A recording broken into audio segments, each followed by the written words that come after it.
Hello everyone and welcome to the Solidworks 22-minute webinar, MCAD and ECAD collaboration made easy. My name is Cliff and I'll be your host, and we're going to jump right in and get started as we have a lot to cover in a short amount of time. And with that, I want to introduce our two presenters today. First of all, Josh Moore is a Solidworks product portfolio manager for the Solidworks PCB products and technology team. Josh has over 20 years of PCB design software, product marketing, and product management experience.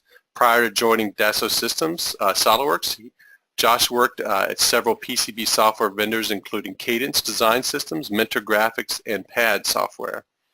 Also, Chris Swaim is a Solidworks technical sales manager focused on the Solidworks PCB products and technology as well. Chris has over 30 years experience of PCB design, software, and applications engineering, marketing, and technical sales. Prior to joining Dassault Systems Solidworks, Chris worked at several PCB software vendors, including Zuken, Mentor Graphics, Cadence, and Altium Design. So welcome, guys, and I think we're going to jump right into the first two poll questions. So do any of the products your company now produces contain electronics or printed circuit boards? Almost 80% yes, 12% no. So with that, we're going to jump in for those of you who answered yes or we have the second poll question here. So how would you describe your current ECAD and MCAD collaboration process? Adequate, but could be better, 62%, and painful and inefficient, 33%. Looks like I think we had more painful and efficient in the first webinar. So, all right, Josh, it's all yours. All right, thanks, Cliff. All right, so before we get started, let me introduce everybody to what we're going to be talking about today, ECAD-MCAD collaboration and co-design. And the reason we're here talking about this is because, as everybody knows who's designing electronic products, all PCBs go into an enclosure of some kind. You cannot walk into a store and find a PCB sitting on a shelf to buy, and even if you could, it probably wouldn't be much fun because you can't fly the PCB board around if you're after one of the new drones, and it's very hard to type on the computer if your computer is a pile of PCBs sitting on your desktop. So our goal here is to provide the next level of ECAD-MCAD collaboration between the mechanical world that's designing the enclosure for that printed circuit board and the ECAD world that is designing the electronics that will go into that enclosure that make up the electronic products that your companies produce. So just a couple of words about how ECAD-MCAD collaboration is done today, some of the traditional aspects of collaboration, and as we go forward to kind of set the stage for how our ECAD-MCAD solution differs, is better and differentiated than the process that you might be using today. And based on the poll results that we just saw, I think most of you would agree that the way you're doing it today could be better, and almost 40% of you said it's actually painful. So we think there's a better way, and it's what we're here to talk about. So kind of the basis for improving and streamlining and creating a better ECAD-MCAD collaboration is that the electronics and the mechanical domains and their workflows, even to this day, continue to be an isolated, often separate process and group of people. Sometimes those processes are even competing against each other for time and resources and control over who's making changes, who facilitates the change, and it's just a very inefficient way of doing things when both sides of the product, be it the mechanical side or electrical side, are actually out trying to create the same thing. So again, we think there's a better way, and to overcome some of the challenges that we've seen with our customer base, and that all of us as experienced either PCB designers or mechanical designers have faced, things like design representation. How accurately can you represent each other's design data, both either in the mechanical world or the electrical world, such that it's useful data to be able to see things like conflict, or that a mounting hole is square in the middle of a part or a trace or something like that, and then be able to do something and act upon that data representation. Speed and efficiency is another one. Anecdotally, we've heard from customers that doing simple things like creating a board outline from a DXF file, which is how most of us have done it over the years, it takes about 30 minutes or so to generate one, email it, send it over to the PCB guy who then might have to translate it, copy it, convert it, whatever he needs to do with it. But if it could be done in a tenth of that time or even a fraction of that time, again, wouldn't that be a better way to increase that speed and efficiency of the whole collaboration process?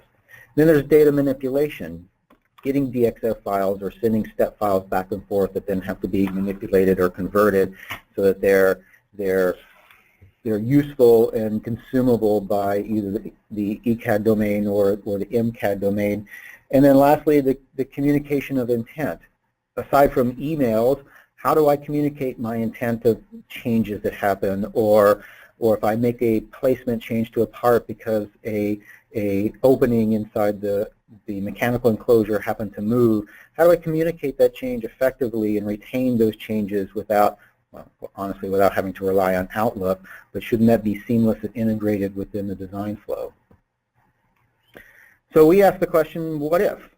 What if you had a substantially better ECAD-MCAD collaboration between your SolidWorks mechanical CAD environment and your Altium Designer or SolidWorks PCB design environment? What if you had a collaboration solution that was seamless and intelligent, one that was easy and efficient, that saved lots of time and effort on both sides of the product, whether it be the mechanical side or the electrical side? What if you could reduce a whole prototype? A lot of customers, they do some basic collaboration at the beginning, they do some basic collaboration at the end, and then they build a prototype to make sure everything fits together, and oh, by the way, something maybe not fit together, and then we have to go through the whole process again. So what if you could save a prototype for form and fit and reduce overall project costs and retain that savings? What if it was streamlined and easy to use, and not just one time, but at any time during the design flow, so that the mechanical engineer and the electrical engineer could communicate and collaborate on both sides as to what's going on during product creation? Something that was as easy as pushing a button and as streamlined as being seamless, all of that interaction happening behind the scenes, so that it was just a simple dialogue and push button between the two users.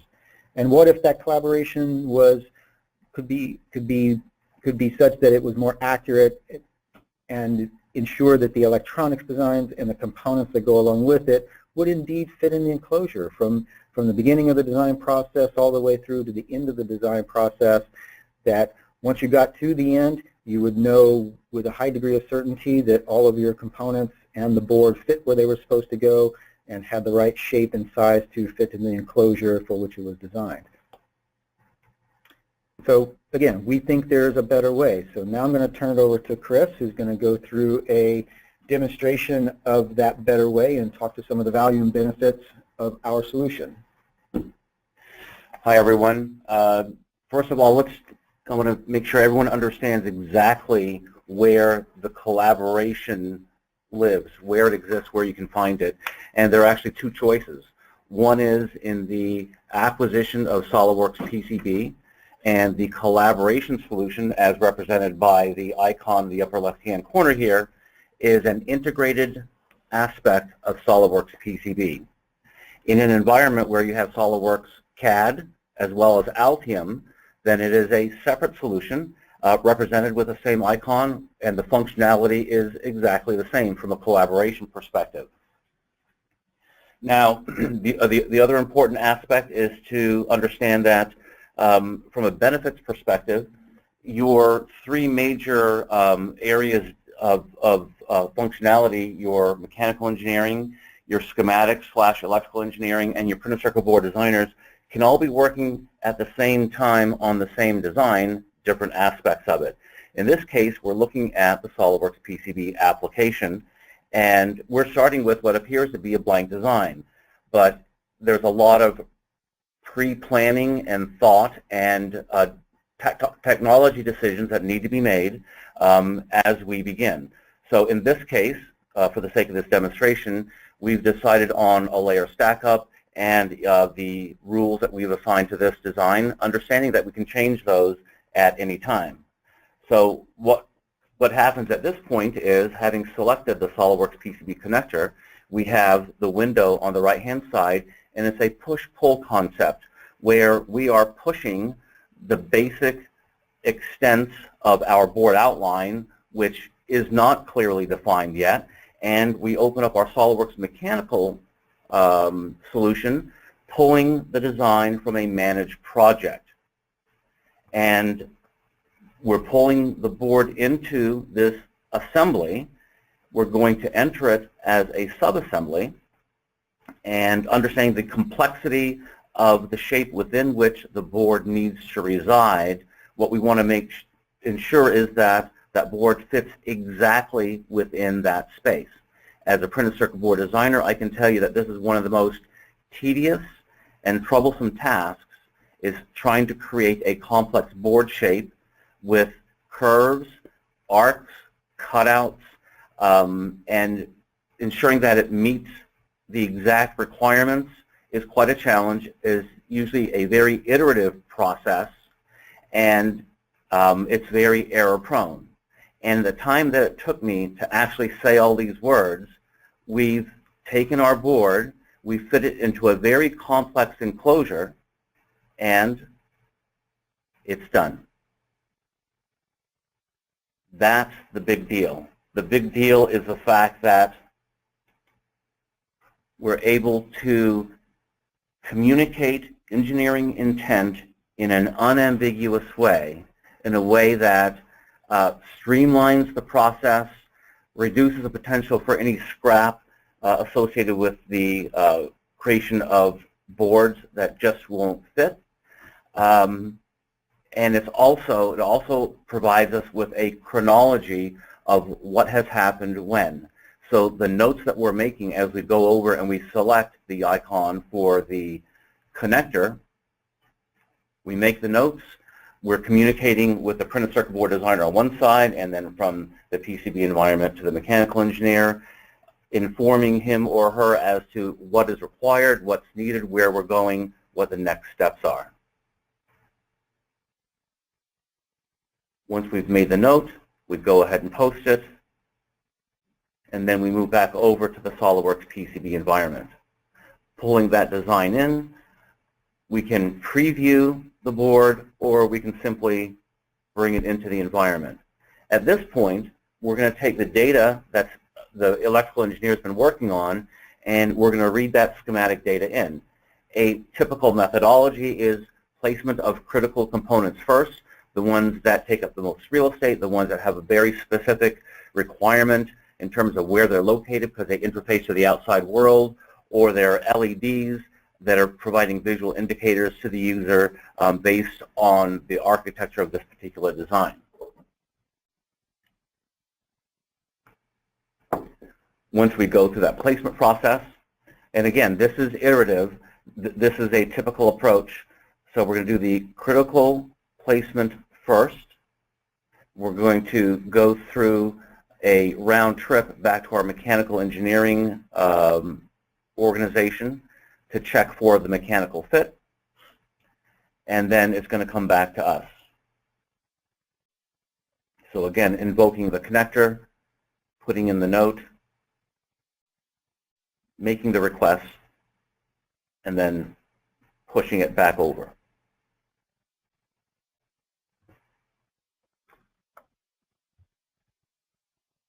Once we're in the SolidWorks CAD environment, we can go through a full check of that board, and in fact, the mechanical engineer can go through and move those components. So we're presented with a list of anything and everything that's changed since we last saw that board in this environment. The components are read in, and as a part of the process, they come in as fixed components so that you don't inadvertently move the components, but you can go in and float those components and tweak them. In this case, for this example, access to the connector was blocked based on placement of the connector itself as well as the surrounding LEDs. Once we've gone through the process of tweaking this, we can then push it back. If we wanted to, we could also place this into the actual enclosure and check for any mechanical interference.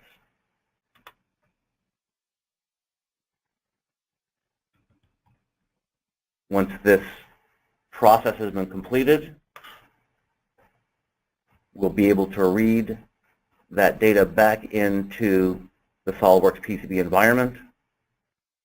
We're notified when a change is made, so the printed circuit board designer can be working along, will be notified that there is in fact a change that can be viewed, bring those components in, and continue with the process.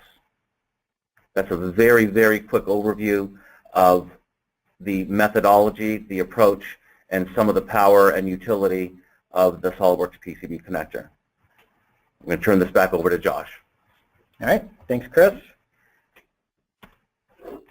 So just a couple of words to highlight some of what Chris talked about as far as the value and benefit of the solution.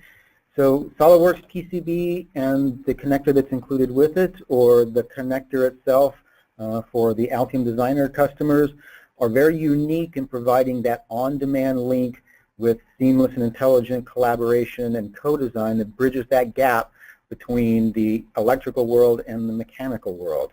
This is a very clear value and differentiation for companies who are relying on that ECAD, MCAD integration, who are getting by with a good enough solution, and again, as 40% of you said, are suffering through a painful implementation of a co-design or a ECAD, MCAD collaboration solution.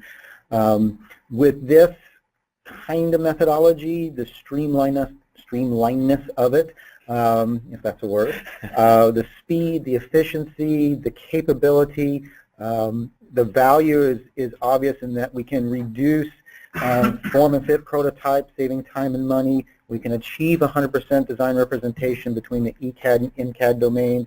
We can significantly reduce the time and effort it takes to exchange that data without data manipulation and performing ECO, such as placement changes, board outline changes, and even as you saw in the beginning, creating the board outline with just a handful of mouse clicks and a fraction of the time it takes to do that same operation using a DXF, and far superior to having to create a board outline like that with complex arcs and little cutouts by hand. And then lastly, it improves that communication between the design teams. So you're not having to keep track of emails or wonder if somebody actually opened their email because they were off busy doing something else. It's notification within the tool because it's integrated. It's the ability to see the changes, to communicate the changes. The messaging that was being typed into those dialog boxes between the push and pulls, you could type in one word, you could type in an entire essay if you wanted to, but you can communicate as little or as much as you want to the other group to get your ideas and your intent across during the collaboration process. So one last slide, just as a quick wrap up before our last poll question. If you want more information, if you're interested in what you saw, we do have more information on our SOLIDWORKS PCB site, which is affectionately named solidworkspcb.com. This recorded webinar will be available in a couple of weeks on solidworks.com. As Cliff mentioned before, being a registrant and attending this, you'll get an email with that link very shortly. And also for those of you who are going to be at SOLIDWORKS World in Los Angeles in a couple of weeks, all of the PCB team here at SOLIDWORKS will be there. So if you're going to attend, seek us out. We'd love to talk to you, answer questions, give a demo. We've got a couple of general session papers at the SOLIDWORKS World event, in addition to a hands-on demonstration lab that we'll be conducting at the event as well.